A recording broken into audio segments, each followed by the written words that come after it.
बिस्मिल्लाहिर्रहमानिर्रहीम। सबसे पहले अल्लाह का लाख लाख शुक्र है कि अल्लाह ताला ने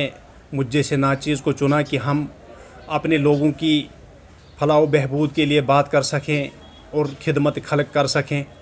तो उसके बाद में आप मीडिया वालों का शुक्रिया अदा करता हूं कि जो आप हमेशा जिस भी मुद्दे पे बात होगी, पब्लिक इश्यूज़ पे हमेशा आप हमारी मदद करते हो और आप पहुंच जाते हो। तो आज का जो हमारा प्रेस कॉन्फ्रेंस का करने का मुद्दा है वो ये है कि जिस तरह से सरकार ने पिछले साल कुछ कम्युनिटियों को कैटेगरी दी, जिसमें बहुत सारी कम्युनिटियां हैं और हमारे इलाके में भी वो कम्युनिटियां हैं जो कि ओबीसी रिलेटेड बहुत सारी कम्युनिटियां, एसटी के अलावा ओबीसी दर्जा दिया गया बहुत सारे कम्युनिटियों को। तो यहाँ मसला ये चीज़ है कि ज़िला रियासी और ये सब डिवीज़न मोहर इलाका गुलाबगढ़ जो है, मुझे अपने यूनियन जो है all India backward classes union जो है, जिसमें जम्मू कश्मीर के स्टेट प्रेसिडेंट है अब्दुल मजीद साहब और प्रोफेसर कालिदास जी जनरल सेक्रेटरी है, उन्होंने मुझे यहाँ का जिम्मेवारी दिया है, सदर कॉन्स्टिट्यूंसी गुलाबगढ़ का सदर बनाया है ओबीसी का। तो इस सिलसिले में बड़ी देर से मैं चाहता था कि मैं आपसे गुफ्तगू करूं और हमारे लोअर कम्युनिटियों तक ये बात पहुंचे कि हमारी बात करने वाले किस इंसान को यूनियन की तरफ से ज़िम्मेदारी है कि वो हमसे जुड़ सकें और हमारे साथ आकर वो जो भी अपनी प्रॉब्लम है ओबीसी के रिलेटेड हमसे वो शेयर करें और हम आगे यूनियन तक और सरकार तक वो बात पहुँचाएँ। उसी सिलसिले में आज हमने ये प्रेस कॉन्फ्रेंस रखी। अब ये चीज़ है कि यहाँ जो ओबीसी तबका है, जो लोअर कम्युनिटियाँ हैं, जो इलाके में दबे कुचले लोग हैं, तो यहाँ के सियासतदानों ने हमेशा इन दबी हुई कौमों के साथ इस्तेसाल किया, क्योंकि इनकी बात आज तक आगे नहीं पहुँची। ये यूटी होने के बाद ये चीज़ें हुई है,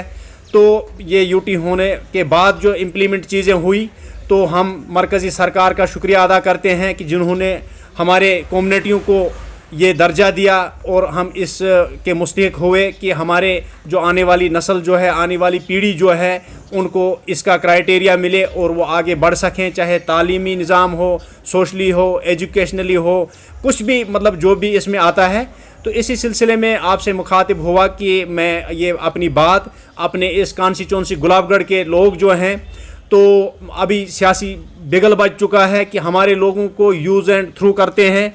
बांटते हैं, तरह तरह के बयानात देकर अलग आगे कर देते हैं। तो मैं हमारी जो ओबीसी कम्युनिटी है, जो इलाके के अंदर हमारे लोग हैं, बिछड़े लोग हैं, बिछड़े जाति के लोग हैं, तो उनसे मैं रिक्वेस्ट करता हूं कि आपके लिए हम शाना बशाना काम कर रहे हैं, दिन रात हम मेहनत कर रहे हैं, हम अपने लोगों की बात को आगे पहुँचाना चाहते हैं। तो आप लोग हमारे साथ मिलजुल कर रहे हैं ताकि आप इस इलेक्शन में मिसयूज़ न हो, बिला वजह आपके वोट का कोई नुकसान, आपके वोट का नुकसान न करें, जिससे हमें 5 साल और पीछे जाना पड़ेगा। क्योंकि ये हम उस कैंडिडेट के साथ हमारी तंजीम कोऑपरेट करेगी जो यहाँ से जाकर और असम्बली में जाकर जो हमारे इश्यूज़ को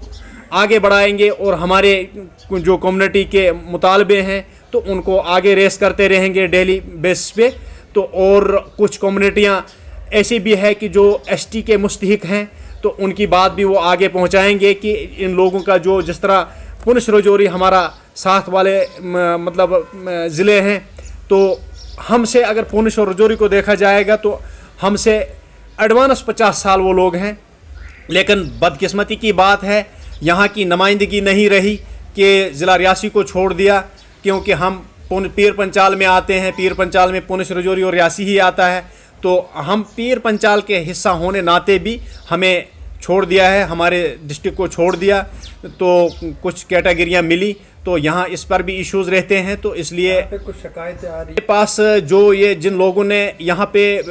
अप्लाई किया है ऑनलाइन ओबीसीज़ के लिए, कोई कश्मीरी जहाँ पे मिसाल के तौर पर कोई हजाम है, कुम्यार है, जहाँ आगे इसमें रेन्यू में कश्मीरीज आया है उनको, तो वो बड़े सारे नौजवान मेरे साथ फ़ोन राब्ते पे जुड़े रहते हैं। तो एक्चुअली तहसीलदार साहब से मेरी मुलाकात नहीं हुई बखूबी। अभी मैं इस बात पर तहसीलदार साहब से ये बात शेयर करूंगा, क्योंकि जम्मू कश्मीर के जो हमारे यूनियन है, पर डे हमारे तहसीलदार जितने भी हैं जम्मू कश्मीर में, सब जगह से वो इन कम्युनिटियों को इशू कर रहे हैं। मेरे पास सारी सर्टिफिकेटें हैं, मैंने प्रिंट देकर वो सारी चीज़ें निकाली है। तो मैं वो तहसीलदार साहब से बात करूंगा कि इस मुद्दे पर तहसीलदार साहब जवाब देंगे कि क्या वजह होगी, वो तहसीलदार साहब से बात करके पता चलेगा। इस इलेक्शन में अभी हमारी टीम जो है, ये बहुत सारा वोट है यहाँ पे, कोई ये सैकड़ों में नहीं है। हमारा ओबीसी तबके का वोट जो है हज़ारों में है, और हम किसी अच्छे नुमाइंदे को चुनेंगे और ओबीसी तबका किसी अच्छे नुमाइंदे के साथ कोऑपरेट करेगी। पूरे इलाके का वोट जो ओबीसी का है वन साइड जाएगा और किसी अच्छे नुमाइंदे को हमारा वोट जाएगा। इसीलिए मेरा मैसेज है अपनी ओबीसी कम्युनिटीज़ के लोगों से कि आप बिला वजह अलग अलग फैसले नहीं लें, हमसे रब्ता करें। हम मिलजुल कर इस तहरीक को आगे बढ़ाएंगे और किसी अच्छे नुमाइंदे को चुनेंगे।